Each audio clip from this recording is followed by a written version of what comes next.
Bom, pessoal, bom dia. Eu vou começar falando sobre a nossa prova de hoje. Teoria sobre o Winnicott, né? A psicanálise winnicottiana. Mas antes da gente falar da psicanálise winnicottiana, a gente vai fazer alguns paralelos. A primeira coisa é saber o seguinte. O Winnicott é a terceira geração da psicanálise. Então, primeiro surge a psicanálise com Freud, e depois, na segunda geração, vem a Melanie Klein. E aí o Winnicott é a terceira geração. Então é o seguinte, a Melanie Klein foi preceptora do Winnicott.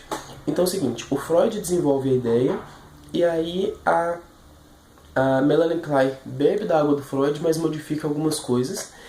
E o Winnicott bebe da água da Melanie Klein, ela foi supervisora dele, e aí ele modifica algumas coisas. O Winnicott não vai contra nenhuma ideia direta, assim como a Anna Freud e a Melanie Klein sempre estiveram em combate, ele não entra nessa. Mas ele também não deixa de fazer as críticas que ele achava necessárias.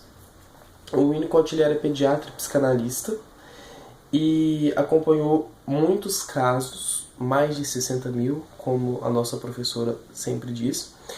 E aí, com isso, por ele ser pediatra, ele teve uma relação muito grande ele percebeu uma relação muito grande entre o bebê e a mãe e com os adultos, porque ele também trabalhava com os psicóticos. Além disso, ele, por ser cercado de mulheres, teve muito essa questão da presença feminina na relação. Para Freud, a guia teórica, o caminho que ele segue em sua teoria é a sexualidade. E ele busca as origens das neuroses, ele vai tratar as neuroses. Agora, o Winnicott, ele propõe a teoria do amadurecimento pessoal. E a partir disso, ele preocupa-se com as psicoses. Porque, assim de uma vez nos falou, aquele que tem neurose, ele já tem um estabelecimento psíquico bem estruturado, ele já tem um psiquismo ok. Enquanto que aqueles que são psicóticos, eles não tiveram uma base psicológica bem estruturada. E aí o enfoque dele é as psicoses. Sobre a teoria do amadurecimento pessoal em si, que é o tema da nossa prova. A teoria do amadurecimento pessoal, ela não, embora ele seja pediatra e psicanalista, algumas pessoas podem entender como um psicanalista voltado única e exclusivamente para a infância. Na verdade, não. Na verdade, ele desenvolve toda uma teoria do ser humano. Ele trabalha da natureza humana. E aí a teoria do amadurecimento pessoal, ela é embasada em dois aspectos.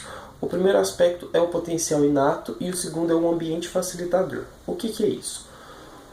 Todos nós temos um potencial inato para o amadurecimento, certo? Isso é o primeiro pilar da teoria dele. Mas, para que esse potencial seja desenvolvido, nós precisamos de um ambiente facilitador. Então aí se encaixa as duas ideias dele. Da tendência inata ao amadurecimento e do ambiente facilitador. O amadurecimento ele vai caminhar de uma ideia de dependência absoluta para uma dependência relativa, para o rumo à independência e a independência relativa. Então é o seguinte, o enfoque dele é nessa relação mãe e bebê. Para Freud é o triângulo pai, mãe e filho, que aí vai trabalhar a questão do Édipo e tudo. Não, o Winnicott ele não descarta a importância do pai, mas ele propõe a relação entre a mãe e o bebê. O que é essa mãe e esse bebê? Em algum momento da gestação, o bebê tem um despertar da consciência. Uma consciência muito primitiva ainda, que pode ser muito moldável. E aí, a partir disso, nada é perdido. Todos os registros são gravados em forma de memória e tudo que acontece passa a fazer parte dessa integração do bebê. Integrar-se ao bebê. O Winnicott usa muito essas questões de integrar e elaborar. É como se fosse deixar tudo redondinho, sabe? Tudo bem resolvido. Isso seria... E aí, a elaboração. E aí essas memórias vão se integrando ao bebê. E aí ele não tem consciência quando ele nasce. Ele não sabe que ele nasceu. E aí ele não... ele tem um psiquismo muito prematuro, muito primitivo. O que precisa de muito cuidado. Porque a partir daí, desse contato, que vão se instalar as bases da personalidade da criança. Então, se ela cresce em um ambiente pouco facilitador para o desenvolvimento do potencial de amadurecimento, ela acaba sendo prejudicada e cria um falso self. E quando a gente fala em self, nós estamos falando de eu mesmo. Então a construção do self é a construção do eu mesmo, daquilo que eu realmente sou e não daquilo que projetam que eu seja. É uma coisa muito em relação à construção do self.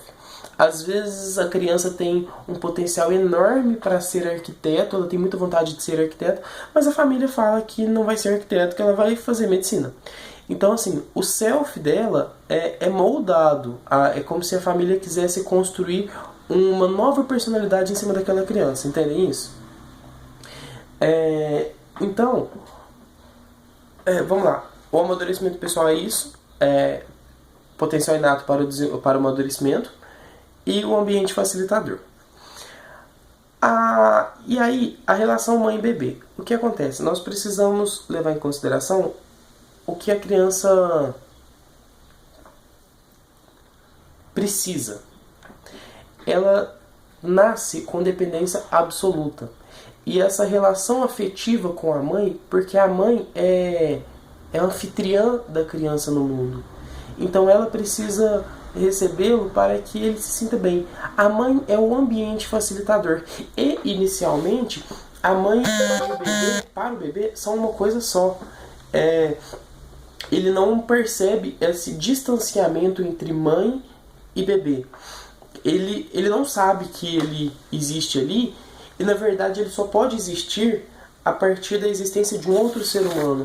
A Cíntia falou uma frase uma vez, que é o seguinte: uma pessoa para existir precisa de cuidado e atenção de um outro ser humano. E inicialmente esse ser humano é a mãe. É a mãe suficientemente boa. Então, o que é essa mãe suficientemente boa? É aquela que está intimamente ligada ao seu filho. Que em algum processo da gestação, ela, inicialmente mesmo que ela não seja uma novidade para ela, ela começa a se afinizar tanto com aquele filho que eles passam a ter uma sintonia tão grande. E essa mãe abre mão para cuidar do bebê. Quando ele está com fome, é engraçado assim. Para quem é mãe, a minha cachorra tá latindo, mas assim, daqui a pouco ela para. A mãe, quem é mãe sabe que às vezes assim, o filho chora, mas por que ele está chorando? E a mãe sabe que ele está chorando porque ele está com dor de ouvido. Quem falou que ele está com dor de ouvido? Mas a mãe sabe. E ela sabe a partir dessa relação íntima que ela tem com esse bebê. E é uma dedicação. Quando ele está com fome, ela sabe quando ele está com fome, quando a luz está muito forte. E aí é esse ambiente que vai possibilitar à criança um bom desenvolvimento. Eu estou falando assim muito sucintamente, mas assim, de forma geral é isso. Enquanto que a mãe intrusiva, a mãe insuficientemente boa, eu diria, é aquela que não se preocupa, que falha. O bebê precisa de uma mãe que seja previsível, que não constitua falhas para a elaboração do sistema. Ele precisa de uma mãe que seja uma mãe que comete sucessivas falhas todos os dias, a mesma coisa, deixa o bebê assado, não dá comida, não deixa ele descansar, não regula a luz para ele. É uma mãe que provoca falhas intensas no psiquismo dessa criança. E essas falhas, quanto mais cedo, mais graves elas serão. Porque o que acontece? Não é linear a teoria do amadurecimento pessoal, mas o que acontece? Eu consigo desenvolver algumas coisas, mas eu só vou conseguir desenvolver plenamente algumas coisas se eu tiver antes uma base bem instaurada. Então as primeiras etapas do desenvolvimento, se elas não forem bem elaboradas, se elas não forem bem desenvolvidas, futuramente vai ter prejuízo. E aí aquilo ali passou. Mas as coisas, as novas estruturas que vêm para serem construídas em cima daquilo, como aquilo é uma falsa base, as novas construções serão falsas também. E aí não garante um psiquismo bem elaborado para a criança, não possibilita um bom desenvolvimento para a criança que é um futuro adulto, certo? Assim, resumidamente é isso. Tem mais coisa que dá para elaborar agora, que não dá para elaborar agora, mas se vocês tiverem alguma dúvida, depois vocês me perguntem que se eu souber, eu respondo.